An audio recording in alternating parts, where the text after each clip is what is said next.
So I'm going to draw a right angled triangle on an A4 sheet of paper, and I want to try and make it as big as possible.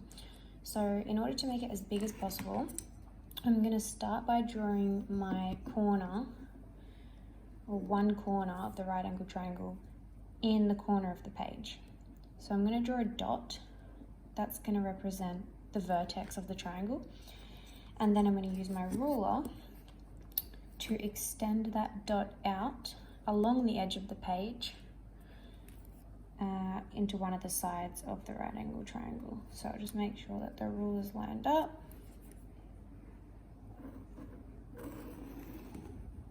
Okay, so that's one of the sides of my right angle triangle. Now, in order to make sure that it's an accurate right angle, I'm going to use a protractor to measure the angle.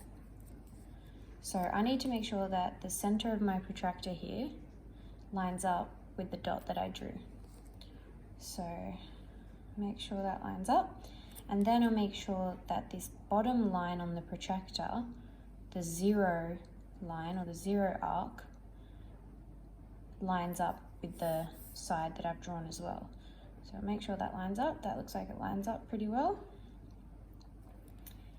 Now, keeping the protractor still with the zero line lining up with the side and the center of the protractor on the vertex, I'm going to mark the 90-degree mark because we want this to be a right angle. So we're going to go up from 0, 10, 20, 30, 40, 50, 60, 70, 80, 90. So here's the 90 mark.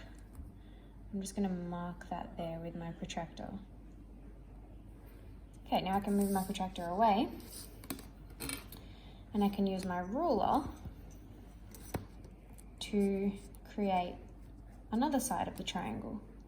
So I'll join the vertex up to that point, and I can extend it as far as I want. Now, you can do any sort of triangle you like, as long as you've got this right angle here.